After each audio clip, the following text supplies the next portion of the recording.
Hey y'all, it's Alan and Front Page Fab, and we are in the shop today working on electrical stuff.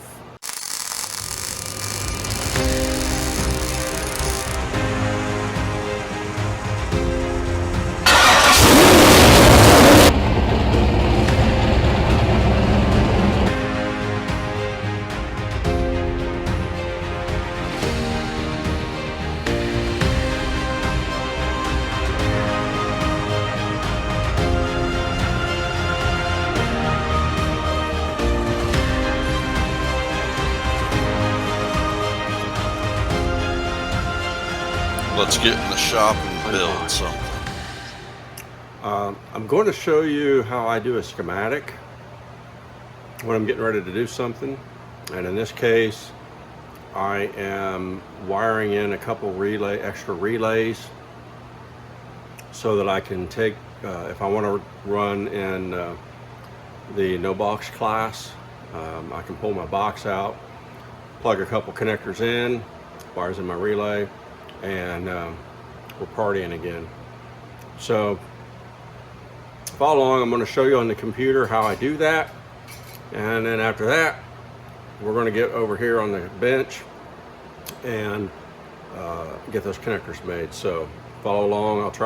I'm going to speed through a little bit or fast forward through some of the CAD stuff because I don't know, it's kind of boring, but I'll try to explain my process as I go through it.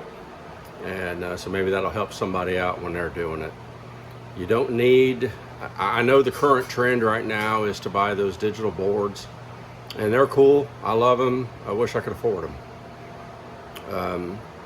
The way I do this stuff, I do it with relays, which even those digital boards have mechanical relays on them. A lot of them do that I've seen. So all you're doing is you're getting a fancy digital touch panel and it going to a circuit board with the relays on them. So I do it, I guess, old school way you could call it, mainly because of money. Some of these boards are five, six, seven, 800, $1,000, and I can do it for a fraction of that. So that's the way I choose to do it. Every bit is safe, can handle probably as much or more current, and it works. And then I take that extra money that I just saved and put it in Go Fast parts. So anyway, follow along on the CAD, and then we're going to jump over and I'm going to make the connector splices and get into the relays. Okay, first thing I do is I drew my relays. In this case, I only have two.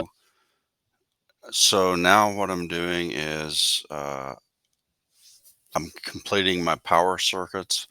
In the case of the Mega 475, the uh, coil activation is ground start. So I ran positive 12 volts to the power side of the contact and also the coil.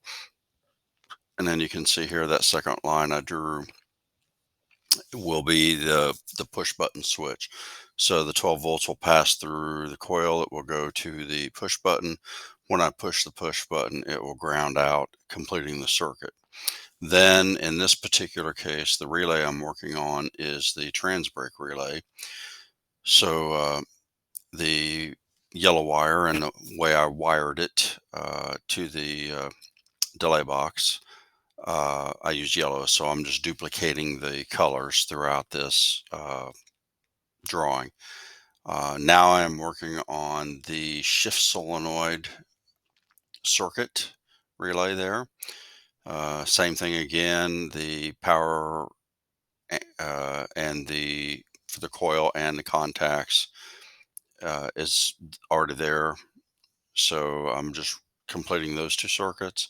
Then one side of the coil is the shift button, and then plus 12 volts there on that blue wire, as you see there. So once I have this side of the relay side of the circuits drawn out, and then I identify it. Now what I'm doing is I'm going to connect them to the connectors that mate with what the Mega 475 is. And I'm trying to make all that the same. So basically the idea is to be able to just unplug the delay box, plug these wires in, pull the delay box out of the truck, and then I can run the other class. So here I'm just completing the wiring to the Deutsch connectors that I used in my truck. And I'm just showing how those go there. And then when this is all said and done, I will print it and it's done. And then this I will keep in the truck, in the trailer, as I'm, in case I ever need it while I'm at the track. That's all there is to it. So, now we're going to focus on wiring in this. And it's labeled. You got your A and your B outputs. I don't know if you can see this or not. And then down here it's labeled for your coil inputs and your battery plus here. So you just need one battery plus, and that's wired to go across both contacts. You have your fuse points right here for your A and your B, and then this is your output to your power device. These little coils right here, or terminals here, these fire the coils on them. So we're gonna talk about that. So as you saw when I was on the CAD, I produced this drawing right here. I just printed that out on my printer. So we're going to kind of use that a bit of a guide, as a guide. I have with me so I have a digital delay that I bought through Biondo, 475 Mega 475 delay box, and if I want to run Pro class, that's a no box class. So I got to have a way to take the box has to come completely out of the truck, but I still want to use my trans brake for trans brake launch. And when I activate trans brake, that also is set to activate a launch rev limiter on my 7AL3, so that I can just smash that trans brake, put the pedal to the floor, and it holds a rev limit at where I set it. So I have all that wired in right now with the delay box. So what I have to do is basically I have some Deutsch connectors that I bought through Summit Racing. It's a Deutsch connector kit. I'll throw a link to it down below if you would like to pursue that. I also have a weather pack kit that I got through Summit, and then through one of my other wiring contacts I can buy replacements for that. The downside is I got to buy them like 25 or 50 at a time, but you know, it works. I like the Deutsch connectors a little bit better for certain things than the weather packs. I believe the Deutsch connectors can handle more insertions than the weather packs can handle. By insertions, I mean the number of times you mate the connector and unmate the connector. So because I'm going to be doing it, pulling the delay box in and out, I don't know how often, but there's a high probability it'll be in and out more than say a fan. So for the fan, I would use a weather pack connector, and for something I'm going to pull in and out more frequently, I'll use these Deutsch connectors and see how they last. So that's our plan. We have our schematic. I've also gone over and checked the pinout as I have it in the truck, and see, I just took a little, I need these 3 wires here, and there's 4 wires here that we're going to be fooling with. So that tells me how I need to wire it. So with that information, we're going to get busy and get this thing wired. So that's the plan. Let's get to it. And I didn't want to bore you with the details. But we went ahead and we've kind of got this wired now. So this is the way I've done it. This is going to be my trans brake, and this is going to be my shift. So I've got a button on the wheel for the trans brake, which will engage through this relay, engage that, and then I've got another button on my steering wheel to run the shifter. So that's set up over here. I just got to get my fuses put in here. Then over here, this is the coil side of the relays. So the way the Mega 475, I'm assuming the others work the same way, you come out of the controller to your button. So in this case, this will be my shift button for yellow for the trans brake. So basically this there's power, goes through the coil, goes to here, and then when I hit the button, that will complete the ground circuit, which fires that. Okay, same thing on this. So when you're going out of the Biondo, or the delay box, digital delay box, you have 12 volts in the box, and then it goes out, goes through the switch to ground. So that's where I've got this wired to fire these relays. So everything's wired. We just need the power terminal here, which I am getting ready to do. And yeah, then we're ready to go get this thing installed. I do have to get the holes drilled for this so I can mount it. The way I'm going to do it, I'm just going to mount it in there so it's a permanent mount. And then I can just take the box out, plug those in, rocking and rolling. So stay tuned.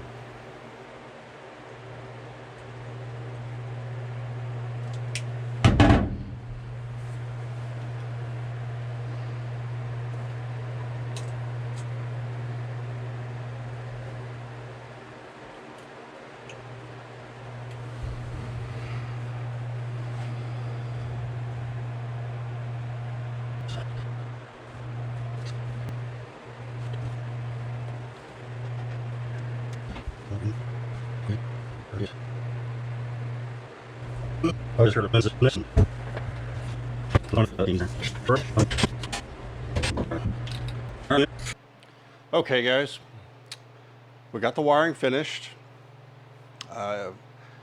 You know, one of the things I am in the habit of doing is you double check, triple check before you button things up, just in case you made a mistake. And in this case, when I did my schematic, I had two wires flipped. So using my double and triple check method, I was able to discover that and got that corrected. So now the relays are in, plumbed, everything's good to go there. We'll test that at some point this week.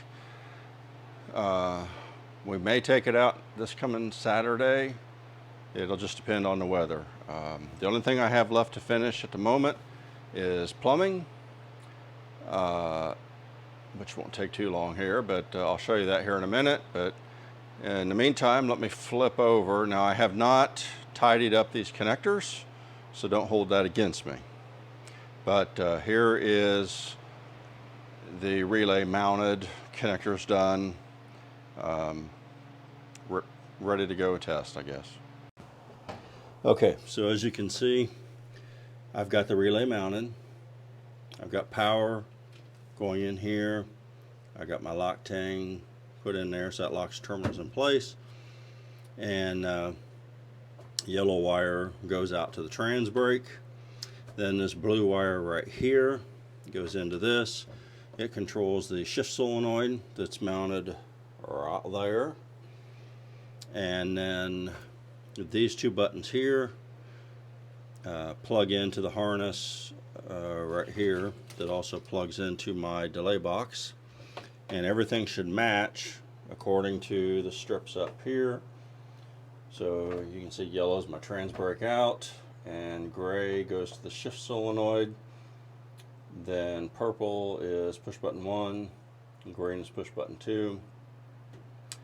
So what that is PB1 goes to that red button over there for the trans brake. PB2 is that green button right there. The way I've got it wired in through the relay here, one relay, the bottom one in this case, will control the shift solenoid. I'm sorry, the trans brake. And then that blue wire there will control the shift solenoid. So that will let me, by completing that step, that lets me run either top, which is delay boxes, everything's allowed, or mod, which is no delay box. You can run trans brake, shift solenoids, all that. You just can't run a delay box. So those are the two classes I will most likely be competing in. So the only thing I got left to do is tidy up those wires right there, and it's ready to go. Then on to the plumbing. All right, y'all. So we were able to get all that buttoned up tonight. And then we'll see what the weather is at the track for the next this coming Saturday. Hopefully we can get some test hits in. If not, it's going to have to wait another week. Weather forecast isn't looking too strong. I'd like, with this alcohol system, I'd like it to at least be in the 60s, mid to upper 60s at a minimum. It just makes it easier to start and runs better. So we'll have to see. I know this week it's going to be questionable if it's going to get up that warm. I would like to get it started here and get all my systems tested out before we take it to the track, just to make sure nothing's amiss, and we'll go from there. But I appreciate you guys watching. Hope to see you at the track. If you do see me, stop and say hi. You can't miss my green truck, and I'd be glad to meet y'all if you stop by. So we'll see you on the next one. Thanks a lot.